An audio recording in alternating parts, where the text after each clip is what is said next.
Well, hey everyone, welcome to another patch breakdown video. If you are watching this, it means you are one of our loyal Patreon subscribers. And of course, we appreciate you guys very much, helping us keep the ship afloat.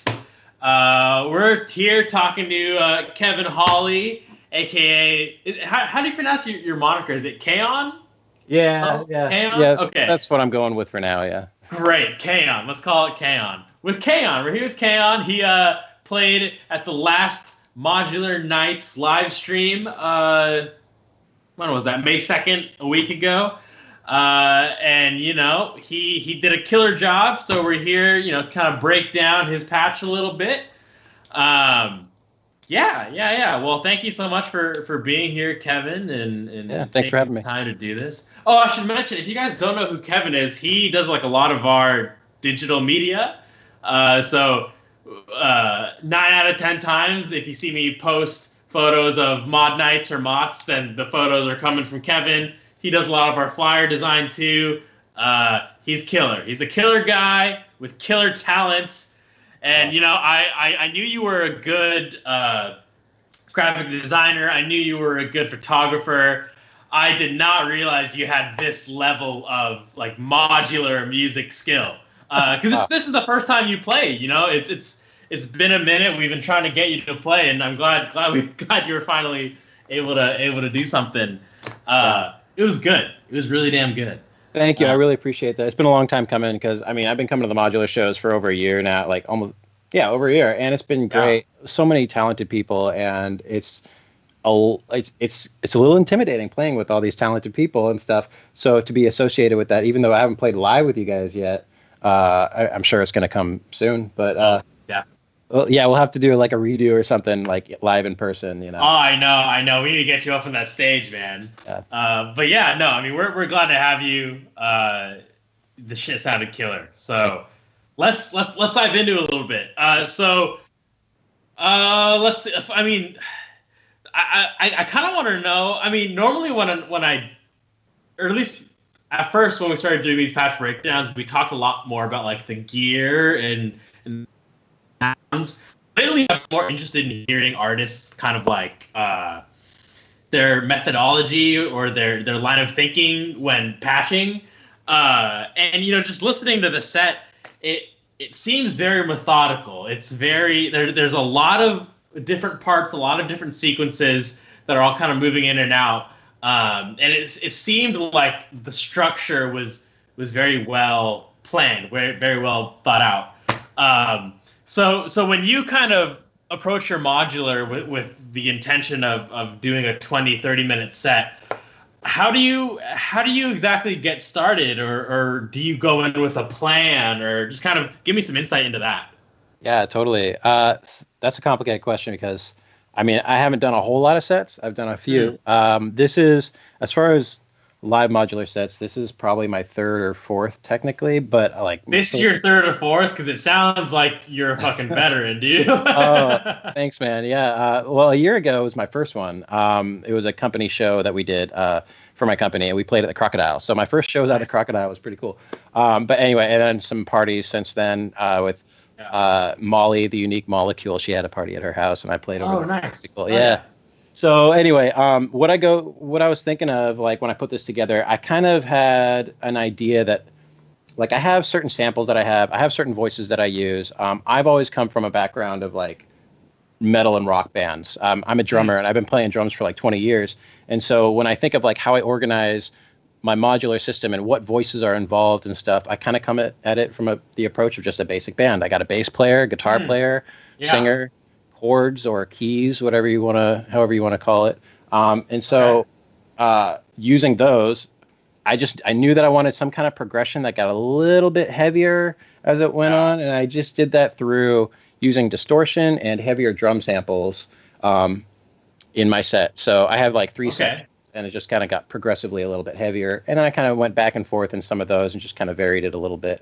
But that was kind of the general structure, just kind of knowing that I know I want to get it a little bit more aggressive towards the end, and I know that I have these voices at my disposal, and I have a lot of other cool things that I do with those voices and scenes and stuff. If you know anything about like Octatrack, it's really versatile. It does a lot of cool stuff. There's a lot that I'm trying to figure out with it. I have a lot of great friends. We have a lot of great friends in this scene who have helped me out with all this stuff, and so it's kind of got me thinking about how I want to structure a set. Yeah. Because I relied heavily on this for like arrangements. So when I arranged my set, I was able to like I came up with certain patterns. I filled my sample slots with the drums that I wanted, and then set those to each part.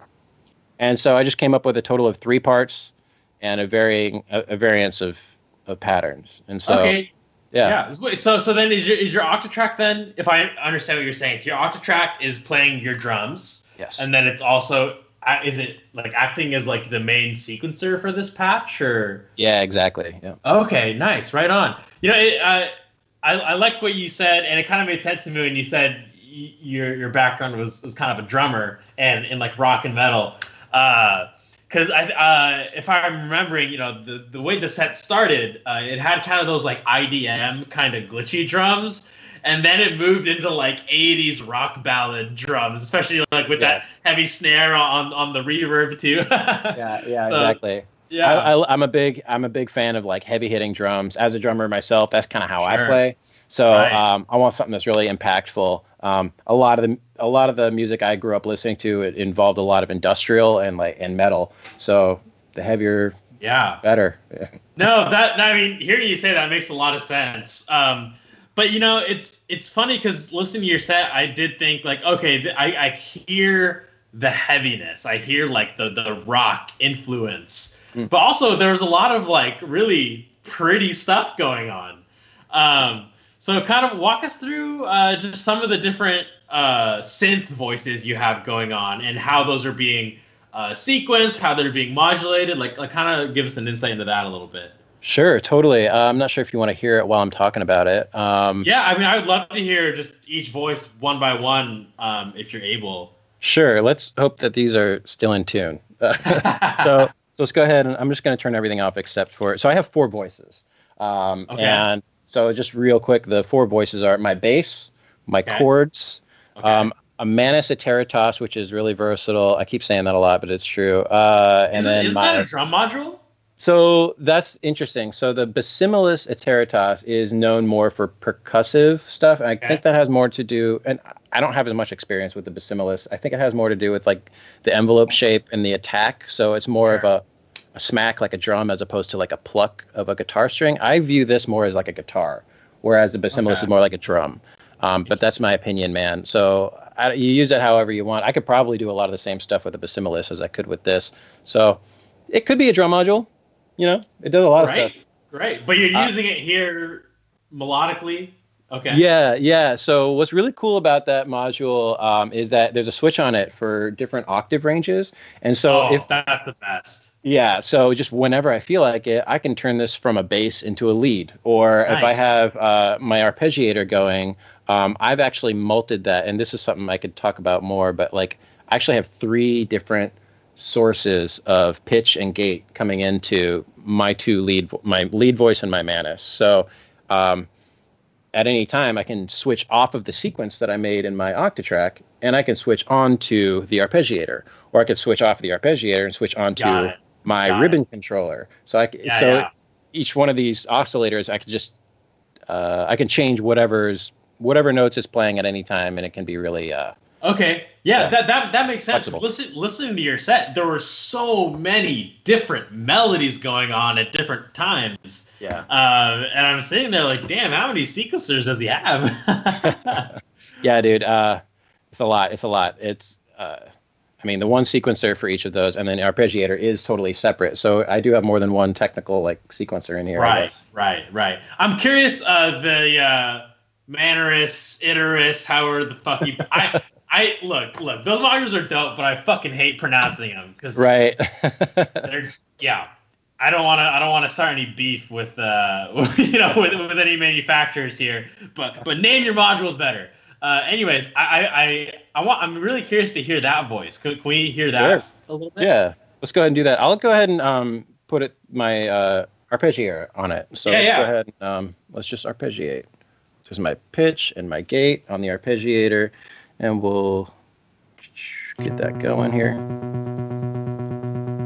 Now the cool thing is that, can you hear that okay? Oh yeah, that sounds so gorgeous. Put some reverb on it. Ooh, wait, what are you using for your reverb? I have the Intellijo Digitank right here. Oh, wait, really? Like a 1U wow, module. That sounds really good. Yeah, I like it. It's pretty cool. It's crazy when you crank the mix all the way up. There's a little bit of a delay on it from everything else, which is kind of cool in some ways. Like if you're trying to just stretch out a big sound and make things really build. Yeah. So it's pretty cool. It's just 2 knobs. It's really simple. Wow. Well, that's funny. It sounds so good, and I actually have 2 of those modules. Oh yeah. And I haven't gotten it sounding that good. So that oscillator with that reverb just sounds fantastic. Yeah, I'm liking it. It's pretty cool. So yeah, like I said, I mean, there's like different octave ranges on that Manus, so I can choose to go down to a bass. Ooh. Or change the filament, or I think, what is that called? It's just the saw mod is what they call it. Okay. Changes, I think it's the harmonics or something.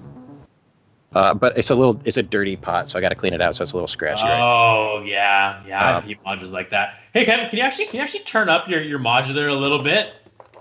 Sure. Is that better? No, that's perfect. Fantastic. Great. Cool. So, anyway, hopefully that gives you. I'm amazed because like that oscillator sounds really good in all those octaves. You know, like super high up it sounds really good, super low it sounds really good. At least like for the oscillators I have in my system, I find that like because I also have an octave switch module, and then sometimes it's like when I am switching between octaves, sometimes if it gets too low or gets too high, then it just doesn't sound very good. Right. But it's amazing that module sounds good in all ranges. Is that a digital module or analog? I believe it's digital. I think it's digital. Yeah, it's got like a digital distortion on it. Oh, okay. And, so how are you processing it? Like what filters are you putting it through, or what kind of modulation are you using on that? Let's see. On just the Manus itself, actually, I don't have any modulation really going through it at all. All I have is just whatever comes out of the oscillator itself, and then whatever I'm dictating is the source of the pitch and the gate. So, and then after that, like I'm not sending it through any filters. I'm not sending it through anything. It's just this reverb right here. That's it. Wow. Well, that's amazing. All right. Well, that's a good sounding oscillator. Okay, thanks, cool. Yes.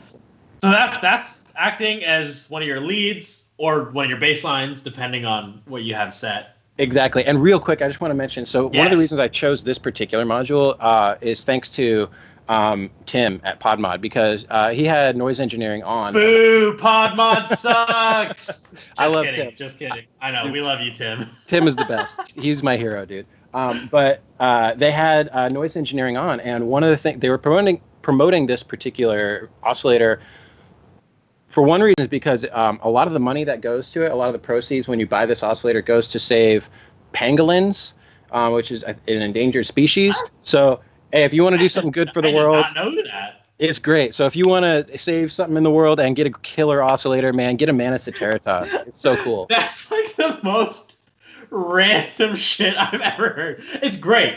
That's fantastic. But like, I would never think like, oh my god, we gotta save the pangolins, dude. I'd never think of that.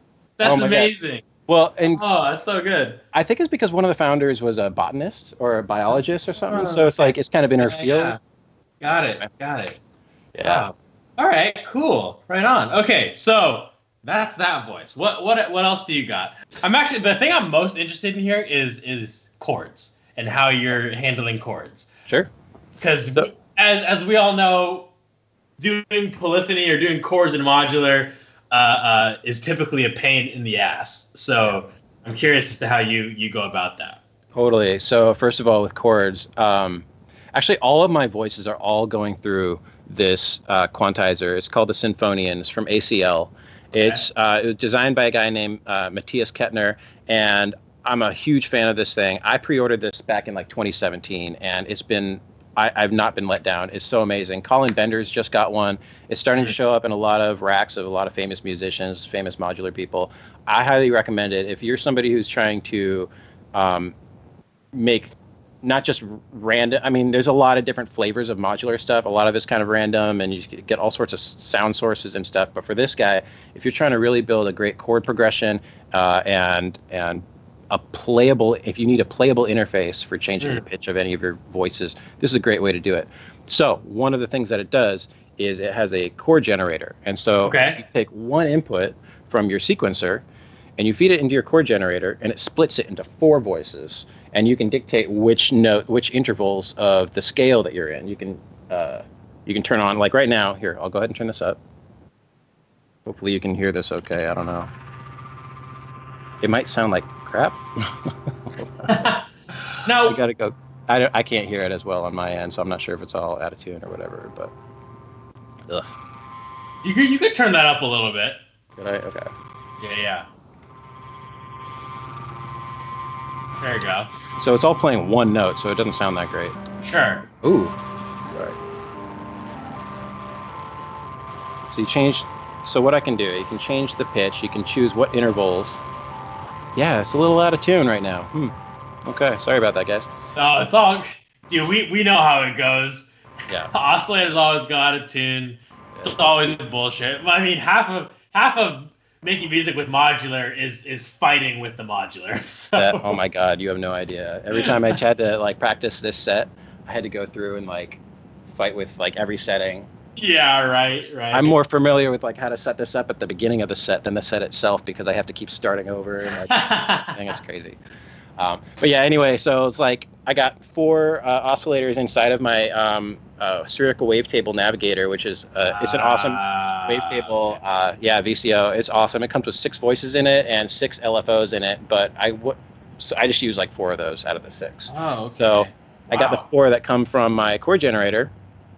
And I can choose like the root in the 5th, or the root 5th in the 3rd, or root 5th 9th, or just, I don't know, 7th, whatever. You can turn on and off whatever intervals you want, and then you can change the spread of those. Wow. How well you So guys... are you able to change the interval settings per step?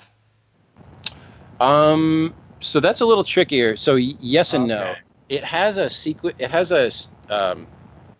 what do they call it? I mean, you can turn the sequencer on in here, and then you feed it a clock, and it advances the sequencer like however many steps, and you can set up however many steps you want. And so you could theoretically, for every step, like change the chord structure.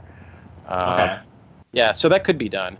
So like right now, I have, this might not sound great, but like, if I go ahead and just advance to the next pre-selected chord I have in here, now I'm in G sharp minor. I don't know if you guys can hear this. Yeah, I can hear that. Okay, great.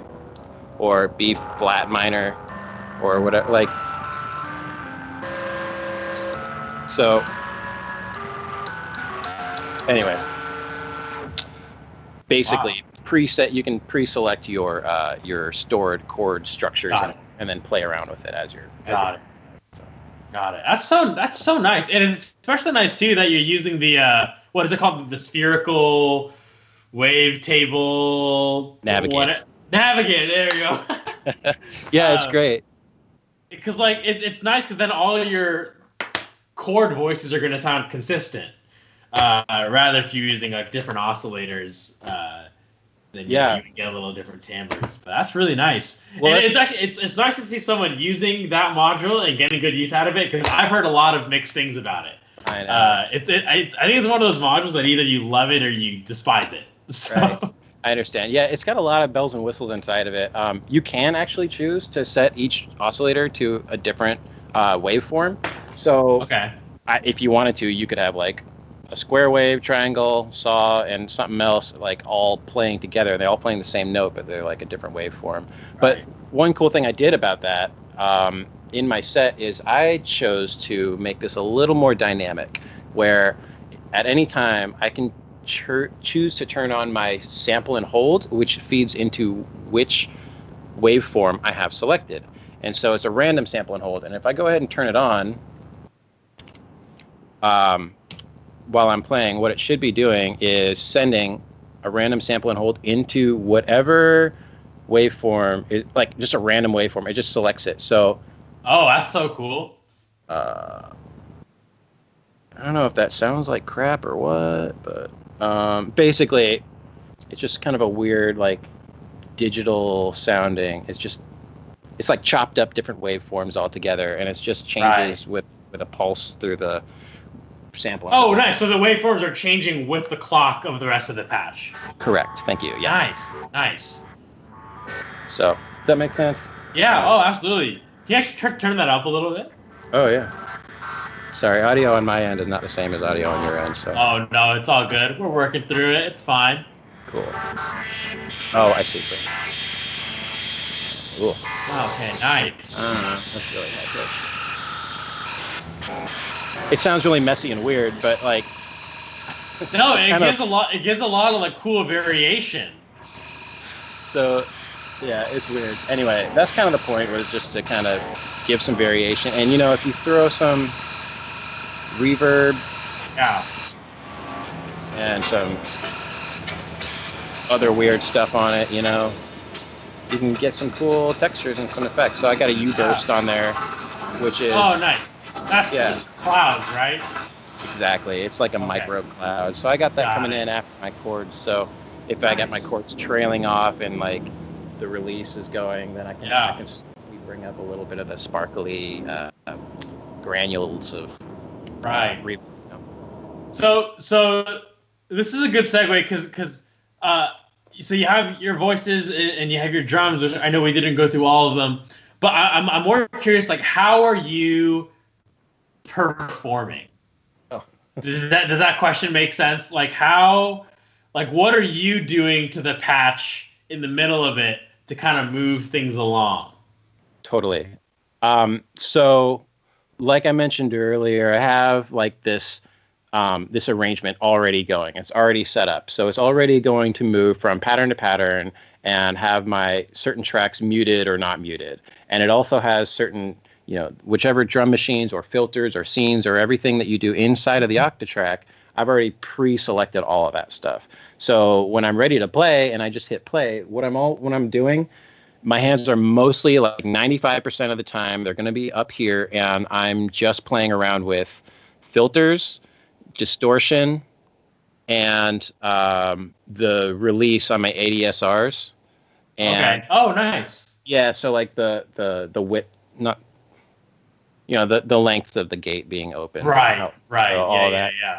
Just to play around with some staccato stuff, especially that's really useful with my arpeggiator. Especially if you use an arpeggiator and you just play around with the release, you can get some kind of cool effects. Throw a reverb on there, and you can get some really cool. You can do a whole song progression with that. It's pretty cool. So if I'm understanding it correctly, you're not so much messing with sequences because you've already done all of the thinking and the forethought beforehand.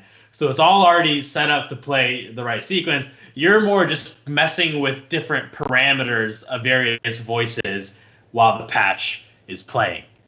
So yes, and I treat my arpeggiator as a sequencer, and I also use this ribbon controller. So yeah, you're right in that, like, since it is all set up, I just hit play, and I'm just playing around with parameters.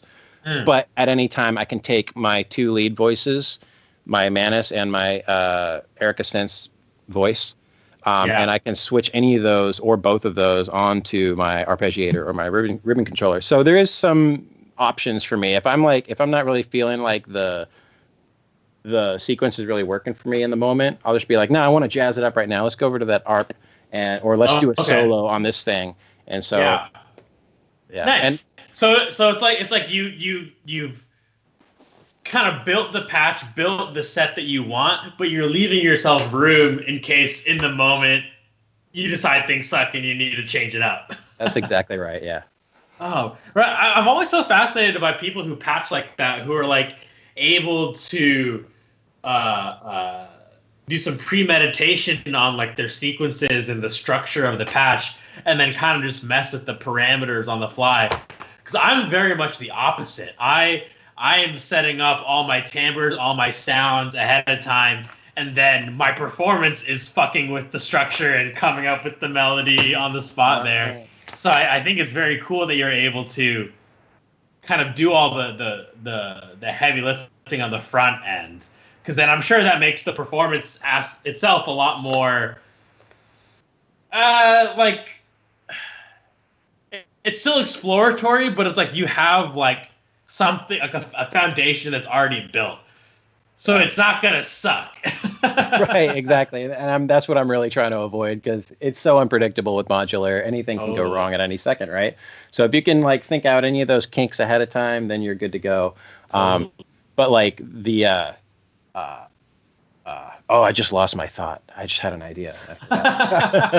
Anyway, yeah. All the time. All the time. Okay, cool. So, oh man.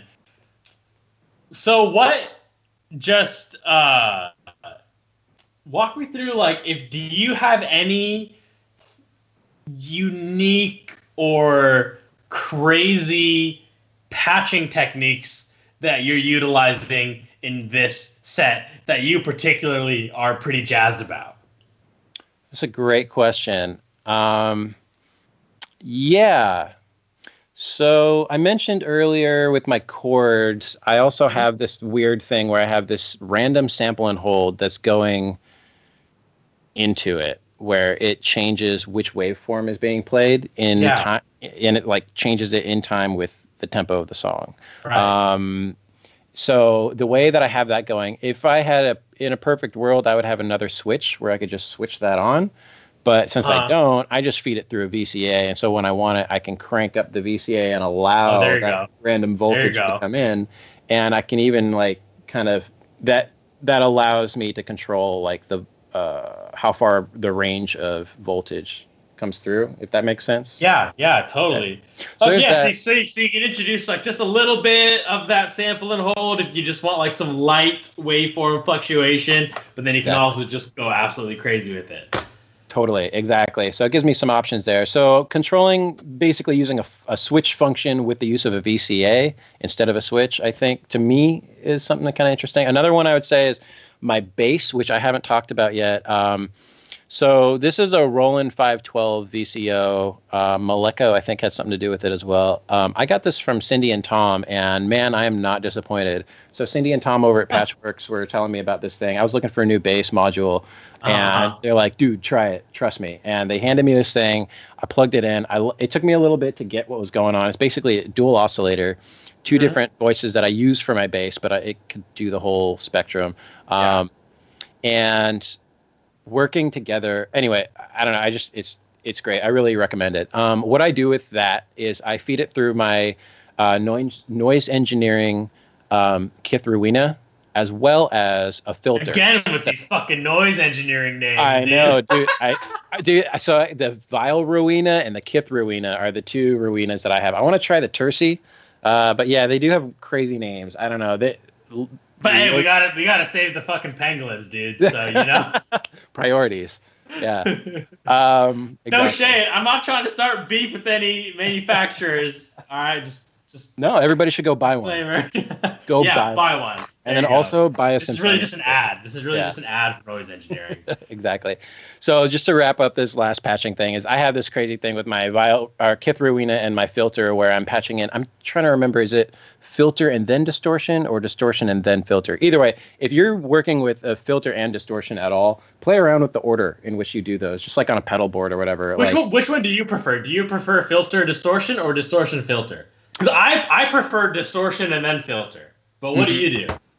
I think that's how I prefer to. I play around with it until I get the squelchiest, craziest thing where if I can turn on, if I can plug my LFO into the filter and it's going up and down, I really want to hear that that squelch, you know, when you have the filter. Yeah, that's the metal guy in you. You want the squelch and you want the filth.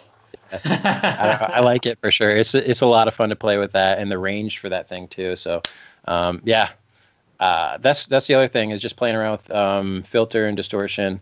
Other than that, everything's pretty straightforward on this thing. I do have a weird thing going on where my output stopped working, so I'm actually. So how did you get around that? So I'm using a Black Locust from Harvester. Yeah, Harvest. It was a Harvestman. Anyway, why am I spacing on this company? From Seattle, Scott Yeager. I know that. Anyway, Industrial Music Electronics. That's it. Yeah, there it is. There All it right. is. Just popped in Just nodding his head there. Yeah. Sorry about that. Anyway, I'm using that as my output. It's not really normally how you use it. You use it for like if you want to patch in your guitar. So I got like, Oh, got it. Guitars, basses, keyboards, stuff like that, and you can route that in or out to like an effects send, for an example. But for me right now, I'm just using it as a out left and right, just because it's a hacky way to get by right now. Right. Well, it works. It works, right? You got sound, and that's all that matters. Yep. Well, cool, man. Right on. I love getting this insight into the way you patch and the way you build a set. I think it's always super cool and super inspiring to see how different people do it. Thanks, man. So yeah, I think we'll wrap it up here. Thank you again so much for being willing to be a part of this. If you hadn't caught Kevin or Kaon's set, I believe it's still up on our Twitch, and you can go and rewatch it. I recommend you watch the whole thing. Everyone killed it. But yeah, you can definitely catch Kevin's set there. So yeah, Kevin, any final thoughts you want to leave us with, Kevin? Yeah.